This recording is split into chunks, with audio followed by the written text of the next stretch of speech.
ನಮಸ್ಕಾರ ವೀಕ್ಷಕರೇ ಆಪರೇಷನ್ ಸಿಂಧೂರಕ್ಕೆ ಇಡೀ ದೇಶವೇ ಬೆಂಬಲ ಸೂಚಿಸಿದೆ. ಪಾಕ್ ವಿರುದ್ಧ ಭಾರತ ತೋರಿದ ಪರಾಕ್ರಮಕ್ಕೆ ಜಗತ್ತೇ ಶಹಬಾಷ್ ಅಂದಿದೆ. ಆದರೆ ಕೆಲವೊಬ್ಬ ಕಾಂಗ್ರೆಸ್ ಸೇರಿದಂತೆ ವಿಪಕ್ಷಗಳ ನಾಯಕರು ಮಾತ್ರ ಆಪರೇಷನ್ ಸಿಂಧೂರದ ಬಗ್ಗೆ ಸಂದೇಹ ವ್ಯಕ್ತಪಡಿಸಿದ್ದಾರೆ. ಅಷ್ಟು ಮಾತ್ರ ಅಲ್ಲ, ಭಾರತೀಯ ಸೇನೆಯನ್ನು ಕೂಡ ಅಪಮಾನ ಮಾಡಿದ್ದಾರೆ. ಇತ್ತೀಚೆಗಷ್ಟೇ ಕೋಲಾರ ಕಾಂಗ್ರೆಸ್ ಶಾಸಕ ಕೊತ್ನೂರು ಮಂಜುನಾಥ್ ಆಪರೇಷನ್ ಸಿಂಧೂರದ ಬಗ್ಗೆ ಲಘುವಾಗಿ ಮಾತನಾಡಿದ್ರು. ಇದೀಗ ಎಐಸಿಸಿ ಅಧ್ಯಕ್ಷ ಮಲ್ಲಿಕಾರ್ಜುನ್ ಖರ್ಗೆ ಅವರು ಆಡಿರೋ ಮಾತುಗಳು ಕೂಡ ವಿವಾದಕ್ಕೆ ಎಡೆ ಮಾಡಿಕೊಡ್ತಾ ಇದೆ.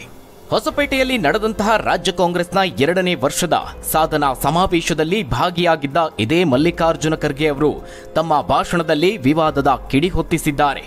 ತಿಳಿದು ಮಾತನಾಡಿದ್ದಾರೋ ಮಾತಿನ ಭರದಲ್ಲಿ ಹೇಳಿದ್ದಾರೋ ಗೊತ್ತಿಲ್ಲ. ಆದರೆ ಖರ್ಗೆ ಅವರ ಮಾತಿಗೆ ಬಿಜೆಪಿ ಜೆಡಿಎಸ್ ನಾಯಕರಷ್ಟೇ ಅಲ್ಲದೆ ಸಾರ್ವಜನಿಕವಾಗಿಯೂ ಕೂಡ ಆಕ್ರೋಶ ವ್ಯಕ್ತಪಡಿಸಲಾಗ್ತಾ ಇದೆ. ಸದ್ಯ ಖರ್ಗೆ ಅವರು ರಾಜ್ಯದಲ್ಲಿ ಆಡಿದ ಮಾತು ದೇಶಾದ್ಯಂತ ಚರ್ಚೆಗೊಳಗಾಗ್ತಾ ಇದೆ, ರಾಷ್ಟ್ರ ಮಟ್ಟದಲ್ಲಿ ಸದ್ದು ಮಾಡ್ತಾ ಇದೆ. ಅಷ್ಟಕ್ಕೂ ಖರ್ಗೆ ಅವರು ಹೇಳಿದ್ದೇನು ಅನ್ನೋದನ್ನ ನೀವು ಕೇಳಿಸಿಕೊಳ್ಳಲೇಬೇಕು.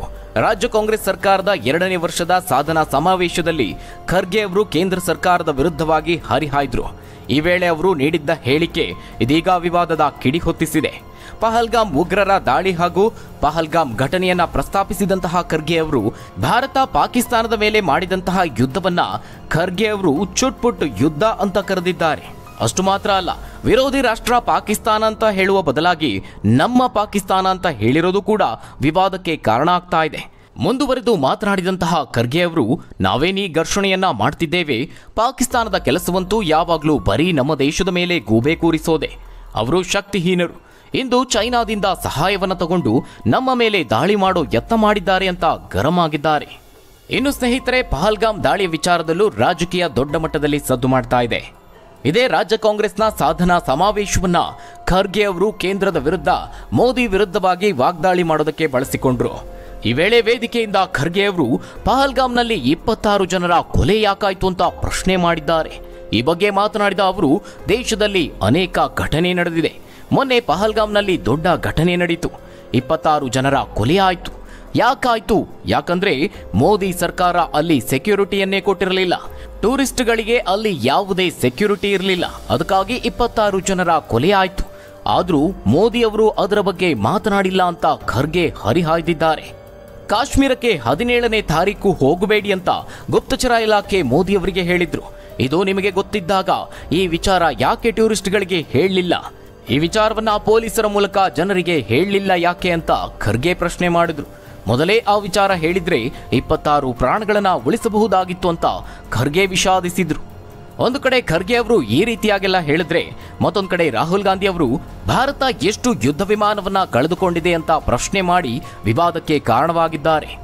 ಭಾರತ ಪಾಕಿಸ್ತಾನದ ಮೇಲೆ ಮಾಡಿದಂತಹ ದಾಳಿಯ ಬಗ್ಗೆ ಕಾಂಗ್ರೆಸ್ನಲ್ಲೇ ಭಿನ್ನ ಅಭಿಪ್ರಾಯಗಳಿದ್ರೆ, ಕಾಂಗ್ರೆಸ್ನ ಹೈಕಮಾಂಡ್ ನಾಯಕರು ಬೇರೆ ಬೇರೆ ರೀತಿಯ ಹೇಳಿಕೆಯನ್ನು ಕೊಟ್ಟು ವಿವಾದಕ್ಕೆ ಕಾರಣ ಆಗ್ತಾ ಇದ್ರೆ, ಯುದ್ಧದ ಬಗ್ಗೆ ಲೆಕ್ಕ ಕೇಳ್ತಾ ಇದ್ರೆ, ಅತ್ತ ಸ್ವತಃ ಪಾಕಿಸ್ತಾನವೇ ಭಾರತದ ದಾಳಿಯಿಂದ ಏನೆಲ್ಲ ಹಾನಿಯಾಗಿದೆ ಅಂತ ಒಪ್ಪಿಕೊಂಡಿದ್ದಾರೆ. ಎಷ್ಟು ಸೈನಿಕರನ್ನ ಕಳೆದುಕೊಂಡಿದ್ದೀವಿ ಅಂತಲೂ ಮಾಹಿತಿಯನ್ನ ಹಂಚಿಕೊಂಡಿದ್ದಾರೆ. ಸ್ನೇಹಿತರೆ, ಜಮ್ಮು ಮತ್ತು ಕಾಶ್ಮೀರದಲ್ಲಿ ಭಾರತೀಯ ಸೇನೆಯಿಂದ ನಡೆಸಲಾದ ಆಪರೇಷನ್ ಸಿಂಧೂರ ಕಾರ್ಯಾಚರಣೆಯಲ್ಲಿ ಭಾರತ ಪಾಕಿಸ್ತಾನಕ್ಕೆ ನುಗ್ಗಿ ಹೊಡೆದಿದೆ. ಪಾಕಿಸ್ತಾನ ಸೇನೆಯ 64 ಸೈನಿಕರು ಮತ್ತು ಅಧಿಕಾರಿಗಳು ಕೊಲ್ಲಲ್ಪಟ್ಟಿದ್ದಾರೆ. ಕೇವಲ 9 ಉಗ್ರ ನೆಲೆಗಳ ಮೇಲೆ ದಾಳಿ ಮಾಡಿದ್ದು ಮಾತ್ರವಲ್ಲದೆ, ಪಾಕಿಸ್ತಾನದ ಡ್ರೋನ್ ದಾಳಿಗೆ ಪ್ರತಿಕಾರವಾಗಿ 8 ವಾಯು ನೆಲೆಗಳನ್ನು ಭಾರತ ಗುರಿಯಾಗಿಸಿ ನಿಖರವಾದಂತಹ ದಾಳಿ ಮಾಡಿತು. ಈ ವೇಳೆಯೂ ಹಲವು ಸೈನಿಕರು ಸಾವನ್ನಪ್ಪಿದ್ರು. ಇನ್ನು ಗಡಿಯಲ್ಲೂ ಕೂಡ ಪಾಕಿಸ್ತಾನ ಸೇನೆ ಕಡೆಯಿಂದ ಅಪ್ರಚೋದಿತ ದಾಳಿಗಳು ನಡೆದಿದೆ.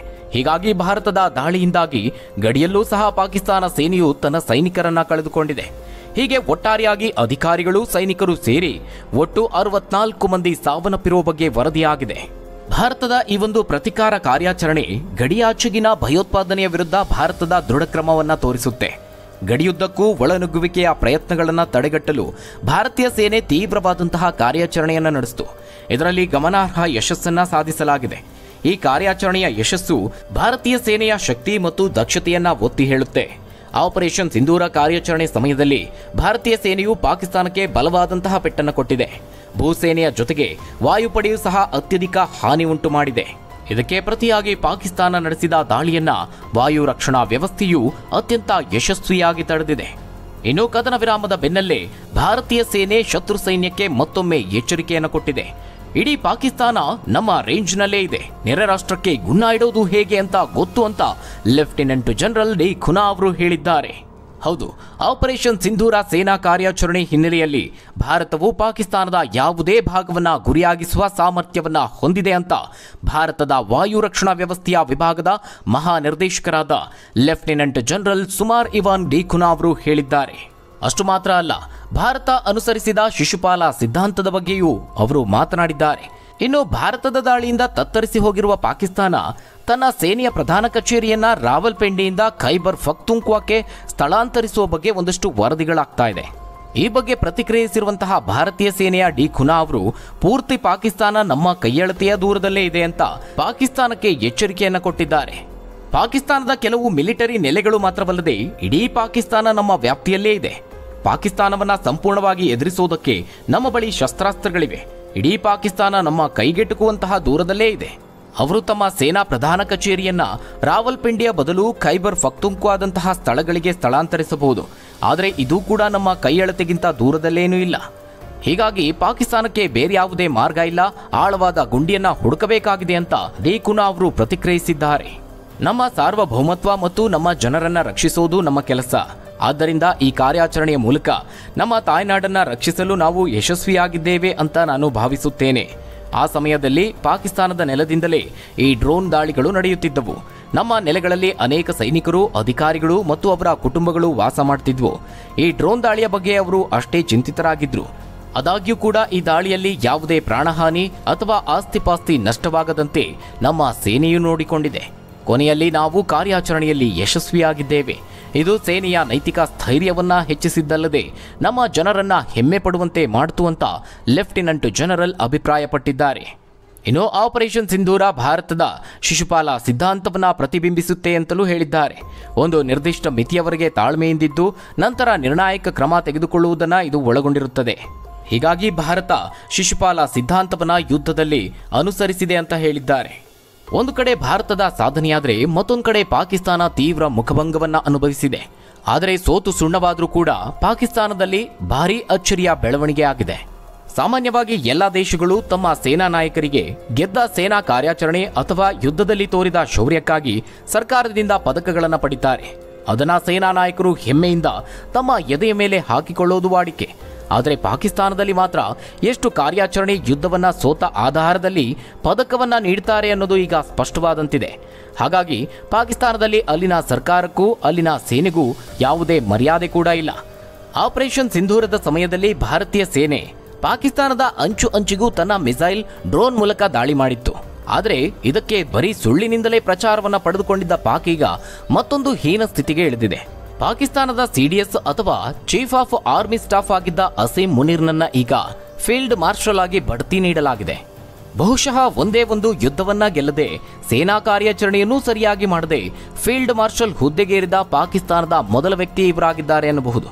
ಆಯುಬ್ ಖಾನ್ ಬಳಿಕ ಪಾಕಿಸ್ತಾನ ಸೇನೆಯಲ್ಲಿ ಫೀಲ್ಡ್ ಮಾರ್ಷಲ್ ಸ್ಥಾನವನ್ನ ಪಡೆದ ಎರಡನೇ ವ್ಯಕ್ತಿ ಅಸೀಂ ಮುನೀರ್ ಆಗಿದ್ದಾರೆ. ಆಪರೇಷನ್ ಸಿಂಧೂರ ಸಮಯದಲ್ಲಿ ಭಾರತದ ಸೇನೆ ಪಾಕಿಸ್ತಾನದಲ್ಲಿದ್ದ 9 ಟೆರರಿಸ್ಟ್ ಕೇಂದ್ರ ಕಚೇರಿ ಅಥವಾ ಸ್ಥಳಗಳ ಮೇಲೆ ಬಾಂಬ್ ಹಾಕಿತ್ತು. ಅದಲ್ಲದೆ 12 ಏರ್ ಬೇಸ್ಗಳ ಮೇಲೆ ಬಾಂಬ್ ದಾಳಿಯನ್ನು ನಡೆಸಿತು. ಪಾಕಿಸ್ತಾನ ಸೇನೆಯ ಏರ್ ಡಿಫೆನ್ಸ್ ಸಿಸ್ಟಮ್ ಅನ್ನ ಜಾಮ್ ಮಾಡಿದ್ದು ಮಾತ್ರವಲ್ಲದೆ ಲಾಹೋರ್ಗೆ ಡ್ರೋನ್ ಕಳಿಸಿ ಅದನ್ನು ಧ್ವಂಸ ಮಾಡಲಾಯಿತು. ಪ್ರತಿ ದಾಳಿಯಲ್ಲಿ ಪಾಕಿಸ್ತಾನ ಬಳಸಿದ್ದ ಚೀನಾ ಮೂಲದ ಯುದ್ಧೋಪಕರಣಗಳು, ಟರ್ಕಿಶ್ ಡ್ರೋನ್ಗಳನ್ನು ನಿರಾಯಾಸವಾಗಿ ಭಾರತ ಹೊಡೆದುರುಳಿಸಿತ್ತು. ಇನ್ನು 5 ರಿಂದ 7 ಫೈಟರ್ ಜೆಟ್ಗಳನ್ನು ಪಾಕಿಸ್ತಾನ ಕಳೆದುಕೊಂಡಿದೆ ಅಂತ ವರದಿಯಾಗಿದೆ. ಅಲ್ಲದೆ 800 ರಿಂದ 1000ಕ್ಕೂ ಅಧಿಕ ಡ್ರೋನ್ಗಳು ಭಾರತದ ಗಡಿಯಲ್ಲಿ ಏರ್ ಡಿಫೆನ್ಸ್ ಸಿಸ್ಟಮ್ ಅನ್ನ ದಾಟಲಾಗದೆ ಚೆಲ್ಲಾಪಿಲ್ಲಿಯಾಗಿ ಬಿದ್ದಿವೆ. 64ಕ್ಕೂ ಅಧಿಕ ಸೈನಿಕರು ಸಾವು ಕಂಡಿರೋ ಬಗ್ಗೆ ಮಾಹಿತಿಗಳಿವೆ. ಆರ್ಮಿ ಪೋಸ್ಟ್ಗಳು ಎಷ್ಟು ಧ್ವಂಸವಾಗಿದೆ ಅನ್ನೋದನ್ನ ಪಾಕ್ಗೂ ಕೂಡ ಇಂದಿಗೂ ಲೆಕ್ಕ ಹಾಕೋದಕ್ಕೆ ಸಾಧ್ಯವಾಗಿಲ್ಲ. ಇಷ್ಟೆಲ್ಲ ಆದ ಬಳಿಕವೂ ಕೊನೆಗೆ ಭಾರತದ ಡಿಜಿಎಂಒಗೆ ಕೈ ಮುಗಿದು ಕದನ ವಿರಾಮವನ್ನ ಕೇಳಿತ್ತು. ಕಾರ್ಯಾಚರಣೆಯಲ್ಲಿ ಇಷ್ಟೆಲ್ಲ ಅವಮಾನವನ್ನ ಎದುರಿಸಿಯೂ ಕೂಡ ಪಾಕಿಸ್ತಾನ ಅಸೀಂ ಮುನೀರ್ಗೆ ಫೀಲ್ಡ್ ಮಾರ್ಷಲ್ ಬಡ್ತಿ ನೀಡಿದ್ದು ಭಾರೀ ಅಚ್ಚರಿಗೆ ಕಾರಣ ಆಗಿದೆ. ಈತ ಪಡೆದಿರುವ ಶ್ರೇಣಿ ಅತ್ಯಂತ ಅಪರೂಪದ್ದು. ಕೊನೆಯ ಬಾರಿಗೆ 1959ರಲ್ಲಿ ಜನರಲ್ ಆಯುಬ್ ಖಾನ್ ಅವರಿಗೆ ಈ ಒಂದು ಸ್ಥಾನವನ್ನು ನೀಡಲಾಗಿತ್ತು. ಪ್ರಧಾನಿ ಶಹಬಾಜ್ ಶರೀಫ್ ಅಧ್ಯಕ್ಷತೆಯಲ್ಲಿ ನಡೆದ ಸಂಪುಟ ಸಭೆಯಲ್ಲಿ ಇಂತಹದೊಂದು ನಿರ್ಧಾರವನ್ನು ಕೈಗೊಳ್ಳಲಾಗಿದೆ. ಇದು ಪಾಕಿಸ್ತಾನ ಸೇನೆಯ ಅತಿದೊಡ್ಡ ಗೌರವವಾಗಿದೆ. ಇನ್ನು ಇದೇ ಅಸೀಂ ಮುನೀರ್ ಇತಿಹಾಸ ಬಹಳ ಕರಾಳವಾಗಿದೆ. ಈತ ಪಾಕಿಸ್ತಾನ ಸೇನೆಯ ಉನ್ನತ ಹುದ್ದೆಗೆ ನೇಮಕಗೊಳ್ಳೋಕ್ಕೂ ಮೊದಲು ಈತ ಭಾರತದ ವಿರುದ್ಧ ಮಾಡಿದಂತಹ ಹುನ್ನಾರಗಳು ಒಂದಲ್ಲ ಎರಡಲ್ಲ. ಇದರಲ್ಲಿ ಆಘಾತಕಾರಿ ವಿಚಾರ ಏನಪ್ಪಾ ಅಂದ್ರೆ 2019 ಫೆಬ್ರವರಿ ಪುಲ್ವಾಮಾ ದಾಳಿಯ ನಂತರದಲ್ಲಿ 40 ಸಿಆರ್ಪಿಎಫ್ ಯೋಧರ ಸಾವಿಗೆ ಕಾರಣವಾದ ನಂತರ ಭಾರತ ಮತ್ತು ಪಾಕಿಸ್ತಾನ ನಡುವೆ ಉದ್ವಿಗ್ನತೆ ಹೆಚ್ಚಾಗಿತ್ತು. ಈ ಸಂದರ್ಭದಲ್ಲಿ ಪಾಕಿಸ್ತಾನದ ಗುಪ್ತಚರ ಸಂಸ್ಥೆ ಇಂಟರ್ ಸರ್ವಿಸಸ್ ಇಂಟೆಲಿಜೆನ್ಸ್ ಅಂದ್ರೆ ISIಯನ್ನ ಮುನ್ನಡೆಸ್ತಾ ಇದ್ದಿದ್ದು ಇದೇ ಅಸೀಂ ಮುನೀರ್. ಜನರಲ್ ಅಸೀಂ ಮುನೀರ್ ನವೆಂಬರ್ 2022ರಲ್ಲಿ ಜನರಲ್ ಕಮರ್ ಜಾವೇದ್ ಅವರಿಂದ ಸೇನಾ ಮುಖ್ಯಸ್ಥರಾಗಿ ಅಧಿಕಾರವನ್ನು ವಹಿಸಿಕೊಂಡರು. ನವೆಂಬರ್ 2024ರಲ್ಲಿ ಅವರ ಸೇನಾ ಮುಖ್ಯಸ್ಥರ ಅಧಿಕಾರಾವಧಿಯನ್ನ 3 ರಿಂದ 5 ವರ್ಷಗಳಿಗೆ ವಿಸ್ತರಿಸಲಾಯಿತು. ಸದ್ಯ ಭಾರೀ ಮುಖಭಂಗ ಅನುಭವಿಸಿದ ನಂತರವೂ ಕೂಡ ಅಸೀಂ ಮುನೀರ್ಗೆ ಫೀಲ್ಡ್ ಮಾರ್ಷಲ್ ಆಗಿ ಪ್ರಮೋಷನ್ ನೀಡಲಾಗಿದೆ. ಇದು ಈಗ ಭಾರೀ ಅಚ್ಚರಿಗೆ ಕಾರಣ ಆಗಿದೆ. ಹಾಗಾದ್ರೆ ವೀಕ್ಷಕರೇ, ಈ ವಿಡಿಯೋ ಬಗ್ಗೆ ನೀವೇನಂತೀರಾ? ನಿಮ್ಮ ಅನಿಸಿಕೆ ಅಭಿಪ್ರಾಯವನ್ನ ಕಮೆಂಟ್ ಮೂಲಕವಾಗಿ ತಿಳಿಸಿ. ಧನ್ಯವಾದಗಳು ವೀಕ್ಷಕರೇ.